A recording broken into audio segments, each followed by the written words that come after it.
Alright, welcome back to the second part of today's lectures. In the first part of today's lecture, we'll talk about human resource management, including 4 different steps. Right, the first step is we are going to develop a plan for the recruitment. The second one is a selection process. We talk a little bit about interviewing process. And the third step is we will have to think about how we are able to continue to develop employees. When we're hiring employees, so the next thing we have to think about how we're able to help him grow and help him to develop. So for the developing employee, there are 4 different things we'll like to talk about. First thing is orientation.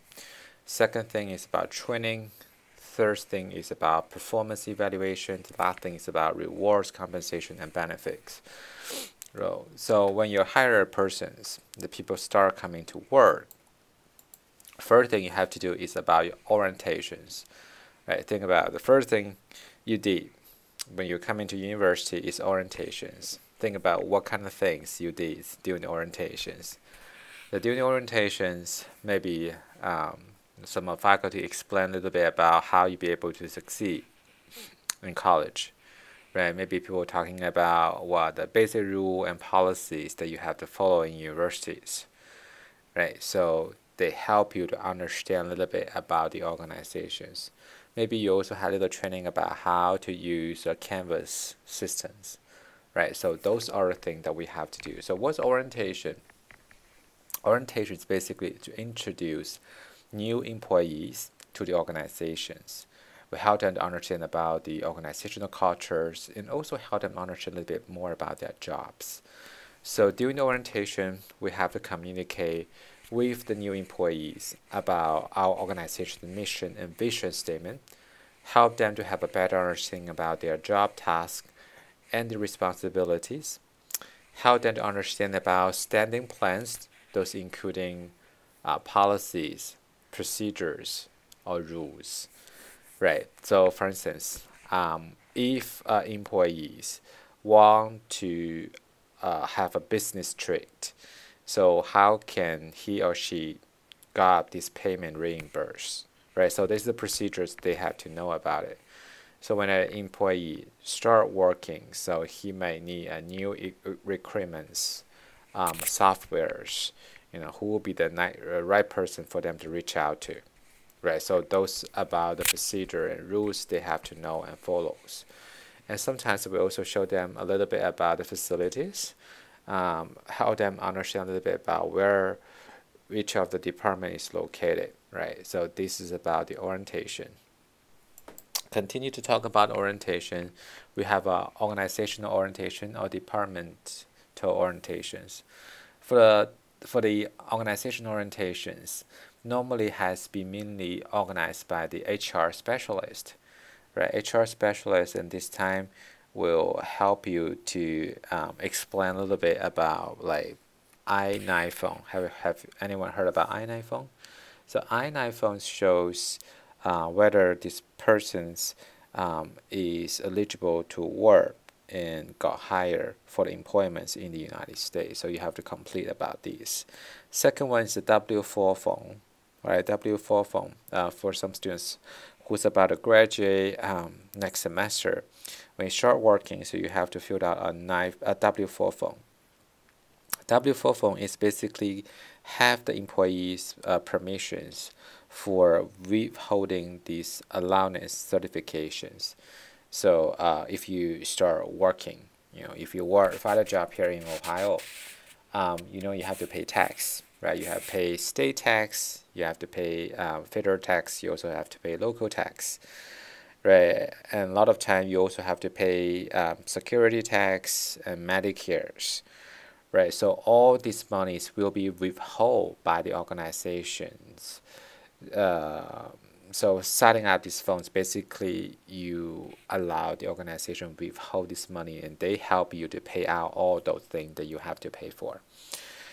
So the salary that you'll be receiving at the end, so is the monies after deducting the federal tax, state tax, local tax, retirement health insurance, and social security funds, right? So those are the actual money you'll be having, right? So W4 form is really help you with this.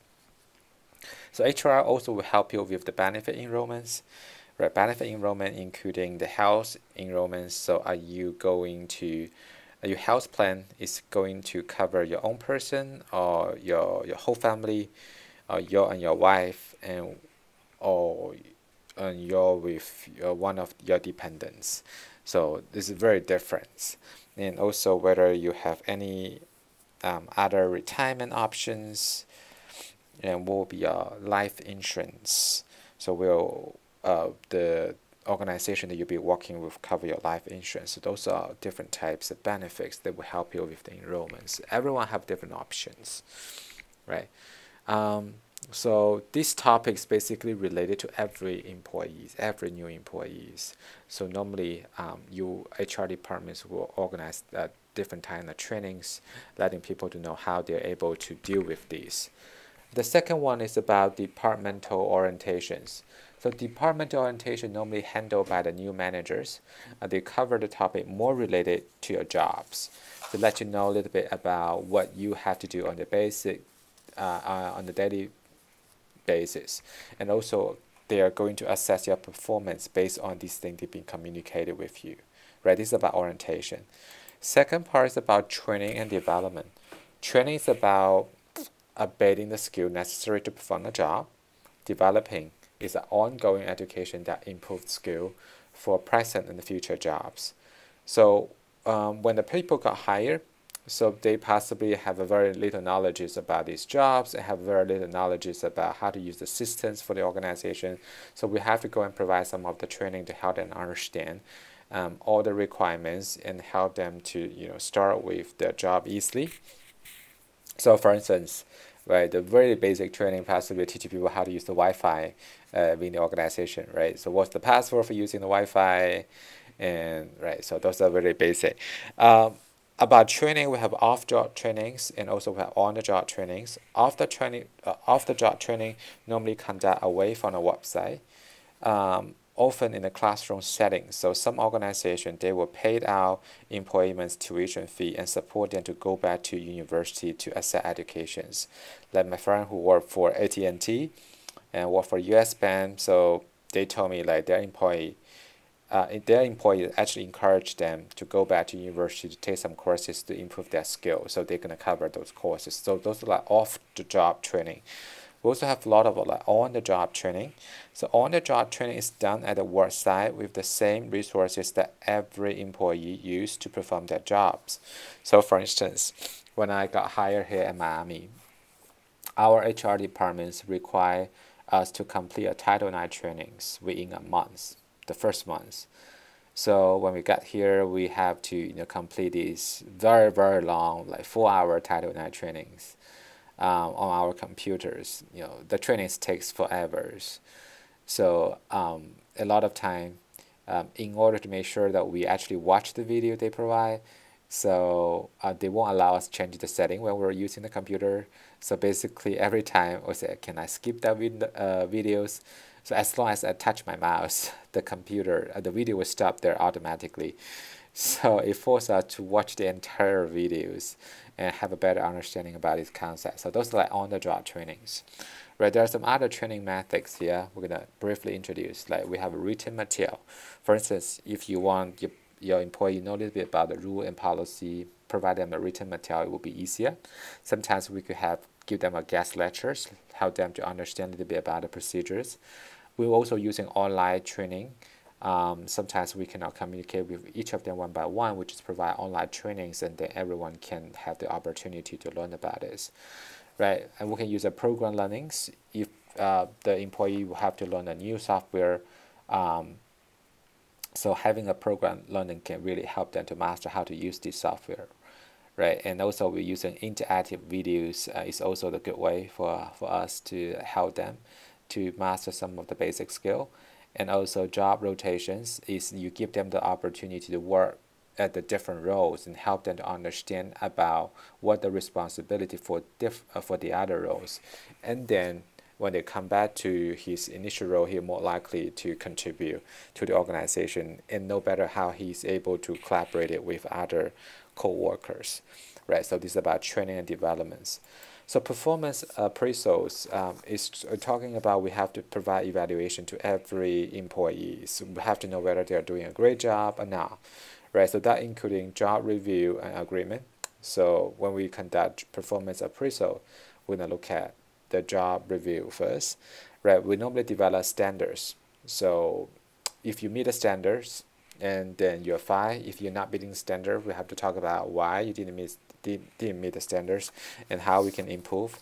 If you did a horrible job, you possibly cannot work here anymore. So we need to have that, right? And then we set the goal and we continue performance discussions. So in terms of performance evaluation systems, we have a lot of different methods, right? The purpose is we try to provide feedback to the staff and help them to understand what they need to achieve and also how they understand whether they have achieved those goal and objective. The methods, the textbook include a lot, so we'll just briefly talk about it here, right? And the critical incident fire, so basically we document all the positive and negative performance here. We have a rating scale. We rate based on your performance. We provide Likert scale and let you to check about employees' levels of performance. We have rankings. We rank the employees' performance from the best to worst.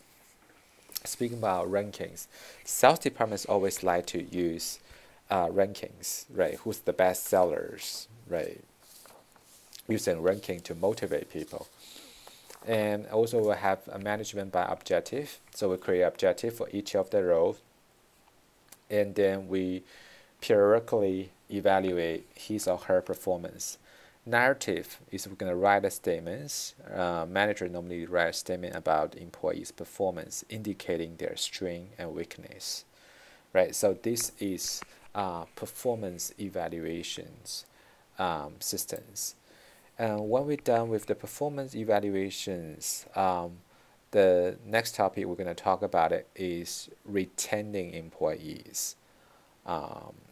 When we hire people, when particularly we have some employees has been working here for a very long period of time, they know, understand about organization culture, has been doing excellent jobs, we want them to stay, right? So, but you also have to understand employees all have their own options as well. So you have to think about how we're able to keep them stay here. So there are a lot of different approaches that we can retain employee. The first one maybe is a compensation. We can give them some internal reward or external reward. You have to think about everyone's motivation is very different. So what you're doing is how you be able to meet your employees' expectations. So you can obviously increase the salaries. That will be idea, but you can also promote the employees, and when they have a greater role and responsibility, they will have a higher authority. They're more likely to stay, right? So those are approaches for compensations, right? So you can also have some internal reward that help them feel satisfied about what they're doing. Maybe assign them with a big client, big task, and when they'll be able to handle that situation, they feel what they're doing is so meaningful to them, so they're more likely to stay longer. So you have to go and think about the intrinsic motivation and extrinsic motivation to keep them stay. Right? This is about the compensation. We talk about payment, a different pay, right? Hourly pay, monthly pay, initiative for pay for the performance. We can also think about the determining pay.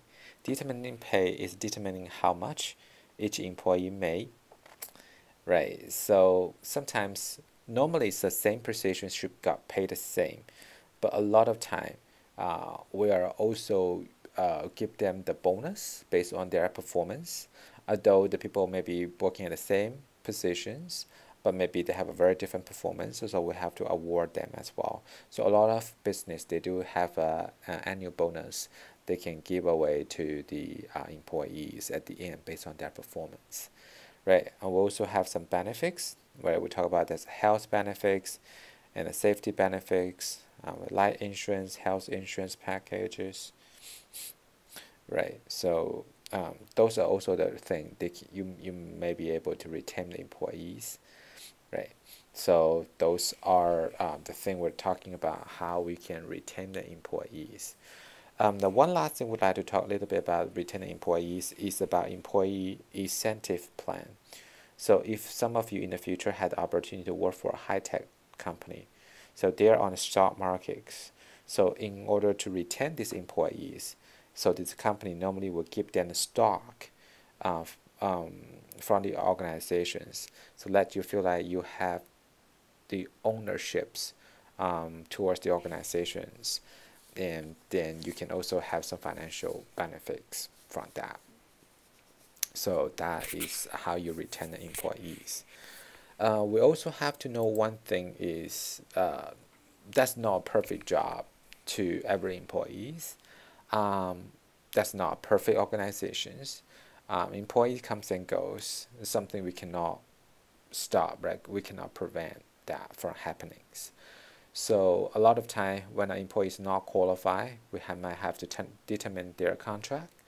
Maybe they think it's the time for them to move on, so they're gonna find a new job. We also need to support them. So we also need to continue to show that we appreciate about their contribution to the organizations. So in the terminations and outplacements, there are 4 things that we have to do. First thing, if the person got a new job somewhere, better salary, better locations, better positions, so we have to congratulate them if they have a better offer, right? So a lot of time when they communicate that with you, they're still gonna be working here for sometimes. So we have to make sure they remain positive and contributing. We'll give you an example in higher education in particular. So if a faculty get a job in other universities, like for instance, you get a job in other universities in the 4th semester, sometimes you are still gonna be here in the spring semesters, and then you can start officially working for the new organization, new universities. So basically, you're still gonna be here for about 6 or 7 months. So it's pretty odd that everyone knows that you are about to leave, but you're still here for 6 or 7 months. So for this kind of situation, we need to make sure they continue to, contribute to the organizations, finish their job strongly, right? And also, we would like to host asset interviews. So have to understand a little bit about why you decide to leave at this point of time. Does it have something to do with your family, your career, or that just a better opportunities for him, right? And also, you have to start planning on recruitment for the new replacement. So you might have to start over again this selection process again, right? So this is the 4th thing that we have to do during the terminations and outplacements. Okay, so this is about human resource management. Please do not forget to complete your online discussion today and tomorrow. So for the online discussion, what I want you to do is I want you to create a list of questions that you prepare for interviewing the candidate who apply for a tennis coach position. So you should be able to see this case on Canvas. So please note that interviews will be done one-on-one, so no longer than 30 minutes. So when you create the questions, make sure you create 2 questions, background question, 2 questions, a knowledge base, 2 questions, a situational base. So these 6 questions, when you create, that actually can apply to all the different candidates. At the same time, I also encourage you to add some question that you create for each of the candidates. If you have any questions related to this online discussion project, please shoot me an email and let me know. All right, that's it for today. I hope you enjoy human resource management section. So tomorrow on next class, we will be talking about budgetings. All right, see you next time.